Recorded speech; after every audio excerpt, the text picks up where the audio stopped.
In a quiet village tucked away in the rolling hills of southern France lived an old man named Henri Duval, a retired mechanic, a widower, and a man who believed his best years were behind him, until one day life handed him a blueprint for a dream he had long forgotten. Henri, as a young man, in a greasy garage in the 1960s working on Citroëns and Peugeots, Henri had spent over 40 years working in a car repair shop in Lyon. Not building cars, just fixing what others had made. He had the hands of a sculptor and the heart of an artist, but he buried his ambitions beneath responsibility, a family to feed, bills to pay. And so his dreams sat in a box, quite literally. Hidden in his attic were old blueprints of a car he had once designed, hand-drawn with pencil and paper at the age of 23. He called it La Libellule, the dragonfly. Henri's wife, Marie, passed away 2 winters ago. They had been married for 48 years. Her absence turned his days into echoes.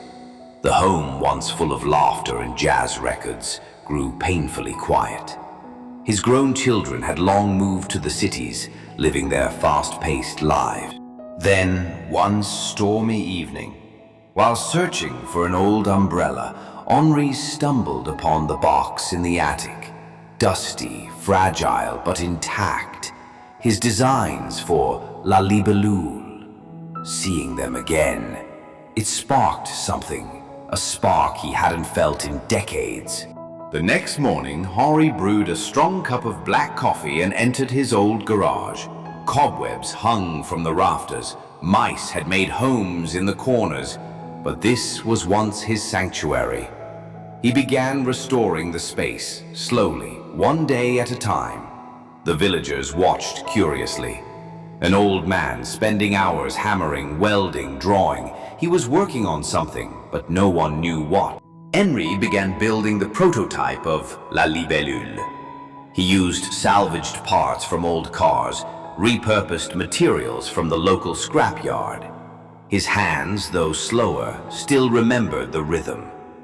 The design was unique, a mix of classic curves with modern lines, a tribute to the elegance of 1950s French automobiles. He documented everything in a leather notebook. Sketches, measurements, failures, progress. One day, a 19-year-old boy named Luca, a dropout with a love for engineering, knocked on Henri's door. "I heard you're building something. Can I learn?" Henri was hesitant, but loneliness had taught him that teaching was a kind of healing. They began working together every afternoon.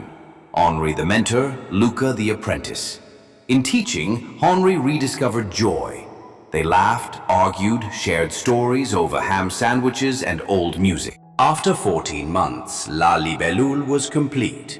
It shimmered like a dragonfly's wing in the morning light. Chrome details, custom wood interior, and a small electric engine.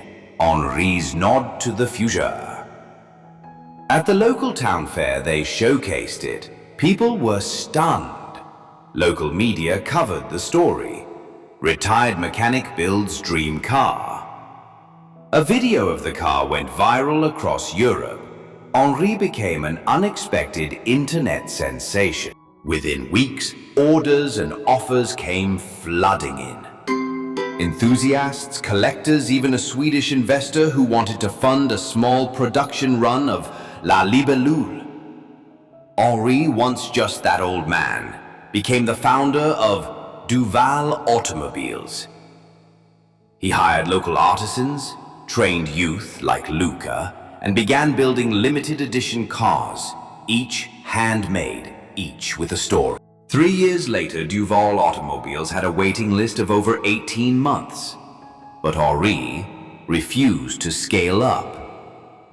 "This isn't about money," he'd say. "It's about building something beautiful, carefully, lovingly."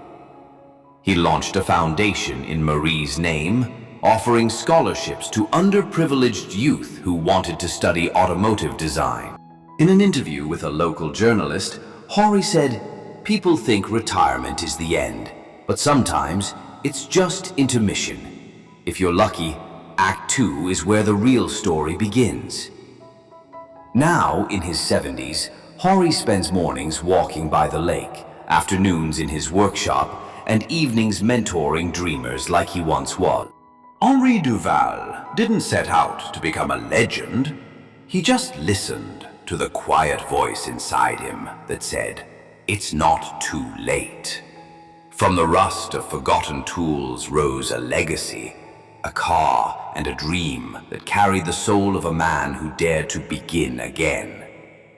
So if you're watching this, wondering if it's too late for your dream, remember Henri and start the engine.